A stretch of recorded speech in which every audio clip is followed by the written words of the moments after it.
Welcome to the Good Talk Podcast, where we remind you of the joy of life, the love of God, and the possibilities that lie ahead. Pete and Jordyn here with episode 66. Discovering joy amidst hard times, which we needed. Oh, man, don't we? Golly. We really do. I was literally, so you told me what we were talking about, and I was like, yeah, you know, like obviously the most recent is Uvalde, Texas, the school shooting.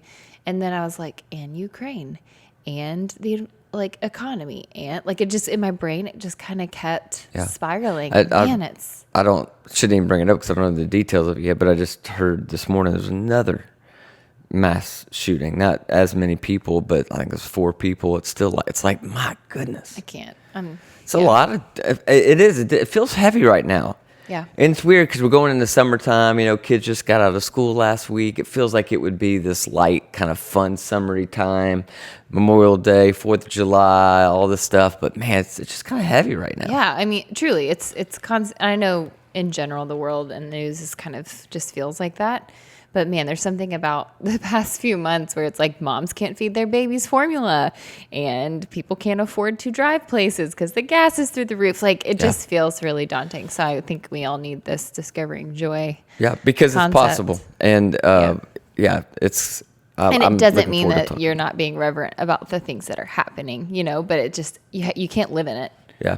So anyway, what we have been living in, though, is the Johnny Depp Amber Heard trial, Yes. which at the time of this recording, the verdict just came out yesterday, which if you're not familiar, which I'm sure everyone in this world is familiar at this point, but Johnny Depp essentially was suing his ex-wife for defamation because she kind of came out as a victim of... Was it sexual abuse or domestic abuse? I think it was all both. of it, probably both.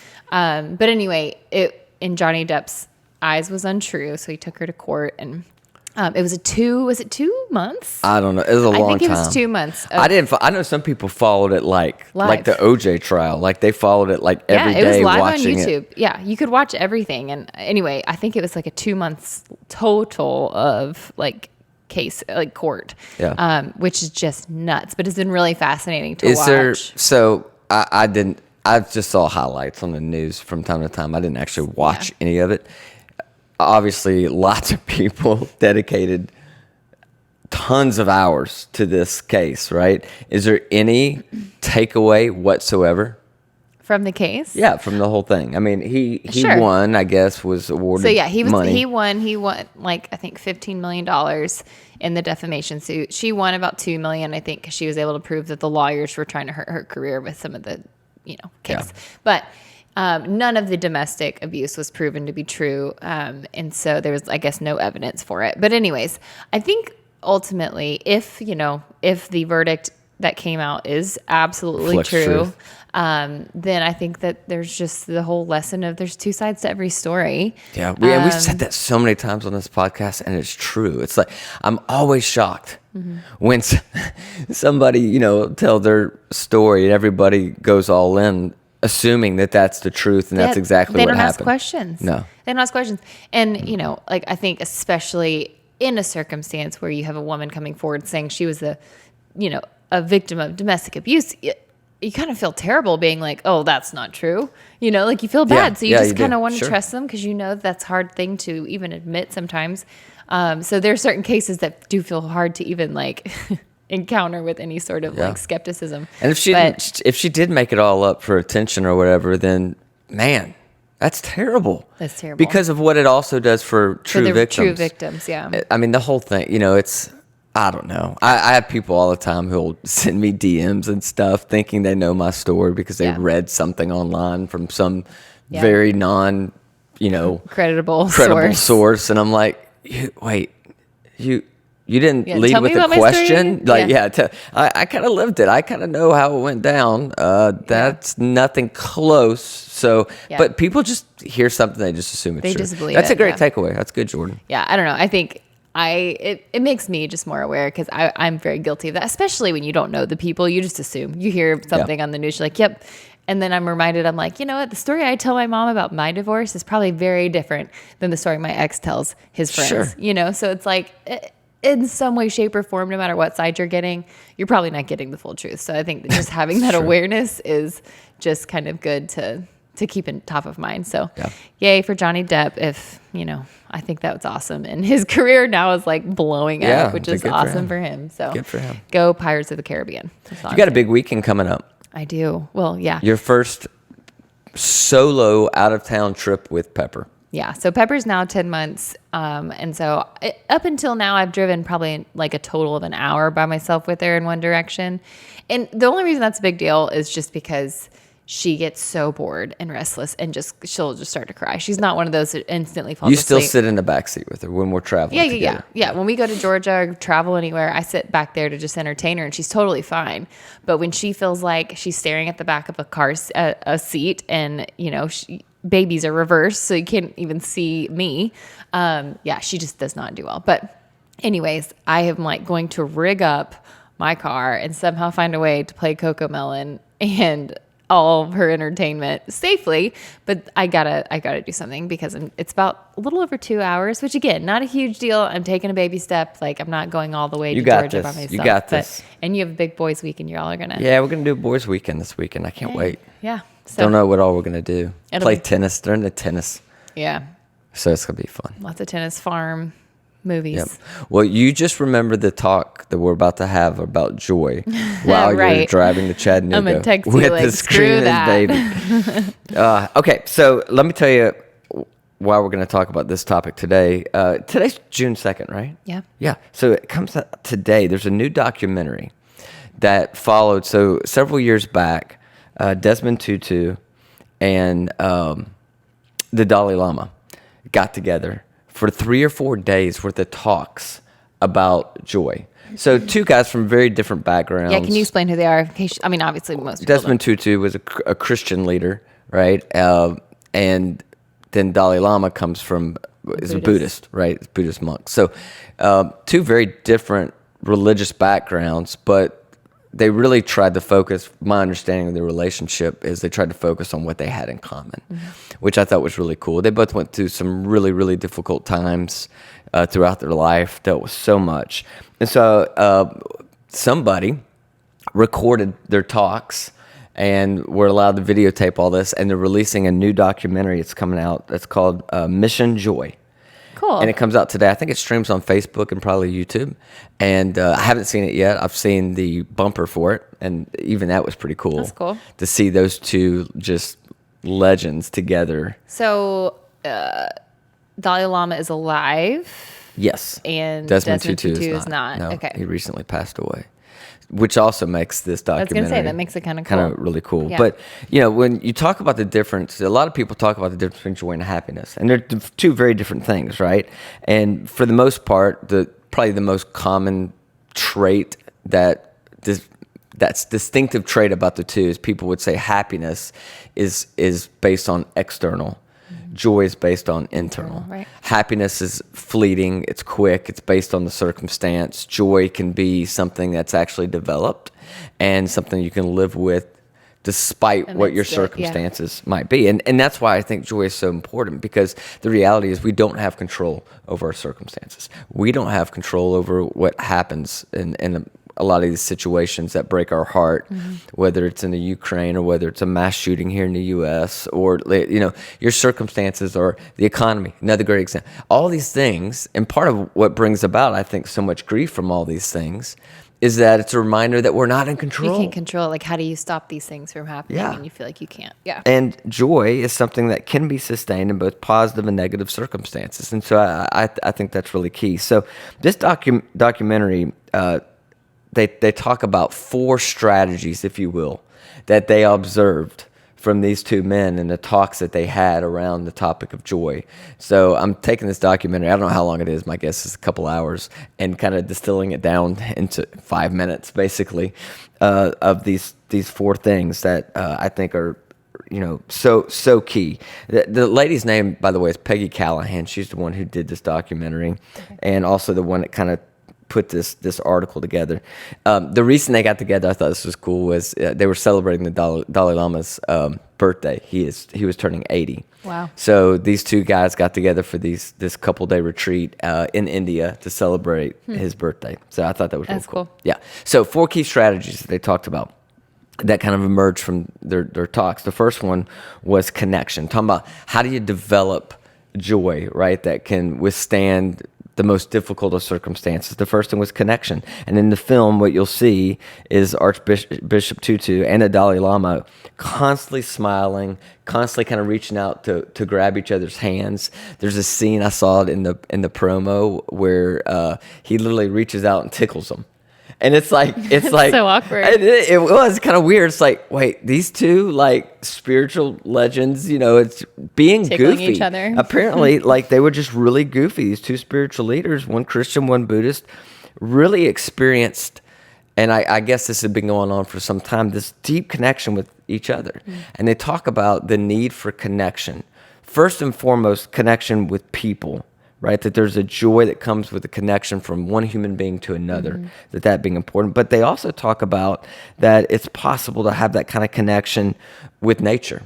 Yeah. And that kind of makes sense because the Bible talks a lot about God communicating through his creation. And that's, like you said, that's me. That's I feel deep joy and a connection to God when I'm out in nature. Yeah, you do. Do you?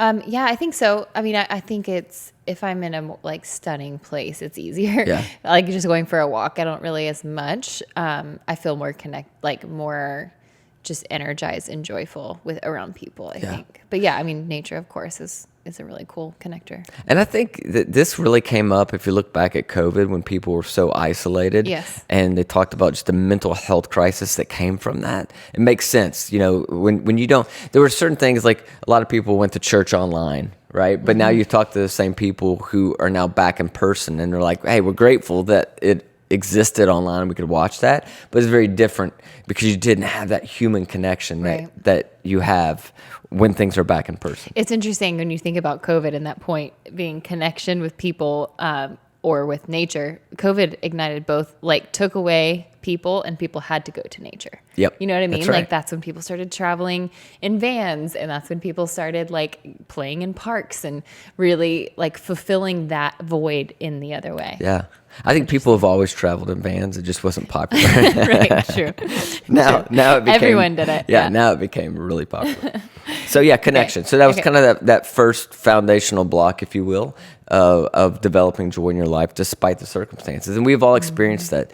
When you go through something difficult, if you are deeply connected to another person, it doesn't necessarily change the circumstance, but it sure changes the way you experience that circumstance, or you experience the grief, or you experience the suffering when you have that deep connection. Oh yeah, it's so much more isolating, obviously, when you're by yourself, and I think that's when you really can spiral. Yep, so yeah, that makes a ton of sense. So connection. Second thing was spiritual practice. The Dalai Lama and the Archbishop Tutu have been able to, according to this documentary, continually open their hearts to joy because of the deep commitment to meditation and prayer that they both had. And the Dalai Lama meditates for 4 hours every morning. So that's great. 4 hours every morning. And it's said... He's old, though. He can sit there for long. Yeah. It's said that Desmond Tutu got up pretty much every morning at 4 a.m. And the first thing he dedicated himself to was prayer. I think it's interesting. The producer of this, Peggy Callahan, said this. She said, being able to spend that internal time and quiet time actually helped them be more available and more open to others when they were with them. And so I think that's incredible and a great reminder. Whatever your spiritual practice looks like, taking that time for prayer, taking that time for meditation, taking that time to just be mindful really sets you up to then be present when you are with people. Because you're full of yourself. That's right. Yeah. In a good way. I didn't say full of yourself. I said full yourself. I know it sounded like that. As soon as I said that, I was like, oh. Yeah, you're full. Your cup is full so that you can pour into others. Yeah. So connection, spiritual practice that they were doing on a regular basis. Again, I would even added that a gratitude list. As you know, I talk about that all the time because it's been so life-changing for me. But the third foundational piece was authenticity. And it said she said, if you watch the documentary, you'll see this, that the two of them, when they were unhappy, you knew it. And when they were happy, you knew it. That's cool. Yeah, that makes sense. And that authenticity and being real about what you're feeling is a part of joy, that's interesting, because you think if you want to develop joy, then you would want to kind of stuff down those negative feelings or those sad things. And what she's saying is that for the two of them, they never did that. And that when we try to hide on to our negative feelings, she says it blocks our energy. That, their deep meditation practice gave them what psychologists refer to as the permission to feel, to be in touch with generally what you're feeling. And for many of us, I think in a pursuit of happiness, we actually try to numb so many of our negative feelings. Yeah. And not only do we not really experience happiness, we also definitely never really develop joy. Right. It's almost like if you don't allow yourself to feel those negative things, the traumas, the griefs, all those things, then you really can never feel the joy either. Yeah. Which is it doesn't make, like when you say it out loud, you're like, that doesn't make sense. But it really, experience would tell you that is true. Yeah.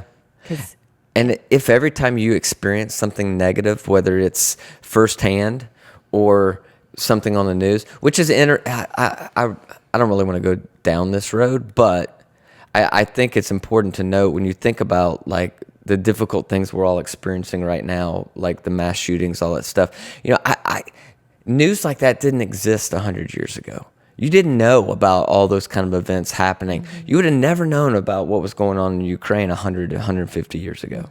You only experience the sadness from personal experiences of things happening around you, or maybe even a little bit locally, right? But you didn't have this constant onslaught of information that you're being bombarded with. Right.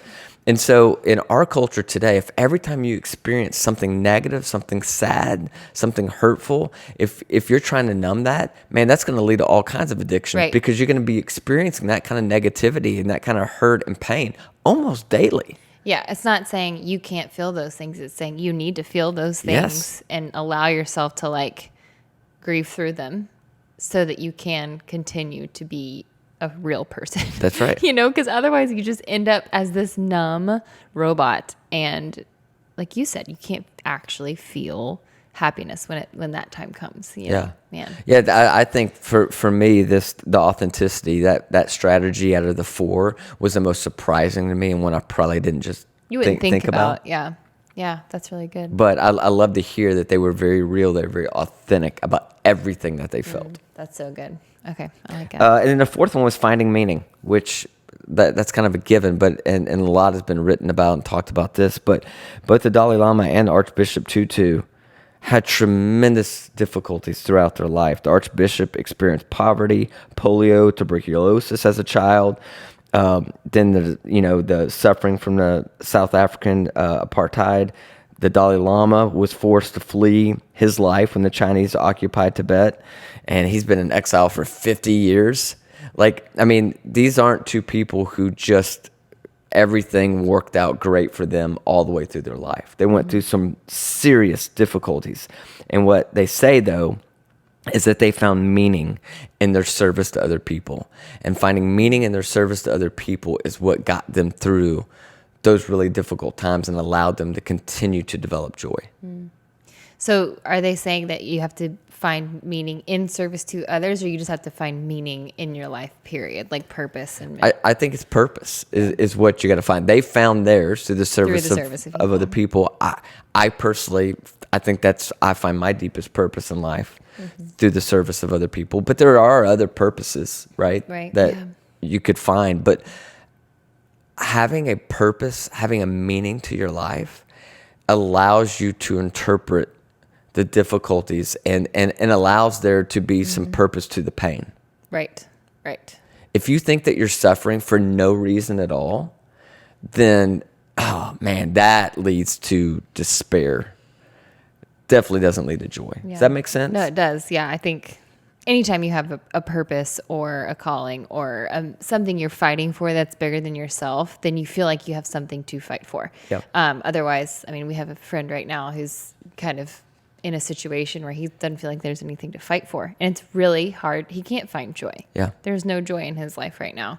And there's nothing anyone outside of him can do for him. Yep. You know, he can't see the purpose to the pain. Right. It's just pain. It's just suffering. Yeah. Yep. That makes so much sense. And it's hard though, when you are amidst like the trouble and trauma to find purpose if you haven't already. Yeah. You know, like big time. That would be a really hard thing, but that's again why you need to surround yourself with connection and authenticity and all of that. Like that, it's kind of all together. It all works together. That's right. And there's a little phrase I've said often is that if you can't find ways to celebrate God's faithfulness in your past, you'll never trust him with your future. Mm-hmm. And I kind of apply that to this as well. Like if you can't look back and see how your pain has served you or served other people, it's going to be hard when you're going through it in that moment to be able to bring your mind to a place to have joy, knowing that there's a purpose behind it. Yeah, absolutely. And the Dalai Lama, he talks about in the documentary, he talks about that, of course, he experienced deep sadness in exile, not being in his home for 50 years, but that he also says if that had not happened, that he wouldn't have had the opportunity to reach so many people and do so much good. Yeah. That event set him up uniquely. And I really believe that about pain and suffering, that it sets you up uniquely. If you can experience it, find purpose in it, it sets you up to really serve other people extremely well in ways that you never could if you didn't go through those difficult things. Absolutely. Yeah, I think about that with my divorce. I now, when I'm talking to somebody that's going through that, I can meet them in a very unique way because I know that pain. Yep. And I know what comes along with that. So it allows me to be uniquely present with them and understanding that. Other people who have never been through it can also be with them, but I can be uniquely present with them because I've been through that. You become a lifeline and not just a presence. Yeah. Like I think you can say, and I can say, going through some of the stuff we've been through, there are people who were lifelines, and then there were people who were present and amazing. But the lifelines are what truly gave you the hope, you know? Yep. So it is, the pain has purpose. And sometimes it really freaking sucks when the pain is you losing your child to useless violence. And like, it doesn't make it make sense necessarily, but I think it can at least help give you hope to bringing a purpose through that pain. I thought about that actually last week, just watching the news, because so many of the interviews were with parents that lost kids like in Columbine. Mm-hmm. And here they are all these years later. And a lot of them have nonprofits. Mm-hmm. They do media blitzes like they were doing this to try to help people understand what parents are going through in that kind of loss. That's a great example of how could someone ever develop and maintain joy after going through something that difficult. Well, they found a purpose to their pain. Right. And that's the only way. Yep, absolutely. Ugh. Heavy. It is. That is heavy. But I think it's a great reminder that joy is not something I think you stumble on. Joy is something that you develop, and you got to be very intentional about it. And some of my, I think, favorite people on the planet are people who have genuine joy. I think about like a Bob Goff. Mm-hmm. It's just when you meet someone, you're around somebody that has authentic joy. Mm-hmm. Man, you want to spend more time around them. It's life-giving. Yeah. And I think it's an unbelievable gift that we can give our friends, that we can give our spouses, that we can give the world when we learn to develop authentic joy. That's good. So, and we need it right now more than anything. So. We do. Feel free to share this one. I feel like this is just super relevant and applicable to literally everyone in the world right now. This is not one of those that you have to have gone through something to really get something from. This to me just feels super relevant and very practical, I think. So thank you. Yeah, well, I really pray it's helpful because you're right. We need this desperately right now. Yeah. We all do. And our hearts are with everyone going through anything that's super hard, especially obviously the most recent circumstances in Texas, and my heart is broken every day for them. So, so again, please feel free to share this, subscribe. If you have not checked out our vlog, please do so. It is on YouTube with the Wilsons. That's also where this podcast is in video form. If you ever listen and actually want to watch us, which maybe you don't, I don't blame you. But there is a vlog up there where we post weekly about just things we're doing. And Pete also kind of, in most of them, kind of inserts a tiny 1 minute, 2 minute good talk through it to just kind of show how we try to weave in the things that we talk about on this podcast into our daily lives. So we're really enjoying it. I hope y'all are too. Oh, I'm sorry. You were about to say it. That's another good talk. But before you say that, I think summer 2 is a great time to catch up on all your favorite podcasts. Yeah, because you're traveling and road trips. And that's one of the reasons we try our best to keep it family friendly. Not that your kids would ever enjoy listening to this podcast, but at least they won't hear something that most of the time they won't hear something that really kind of trips them up. So you can listen to it while you're on your way to your vacation, wherever you're going this summer. Yep. And that was another good talk.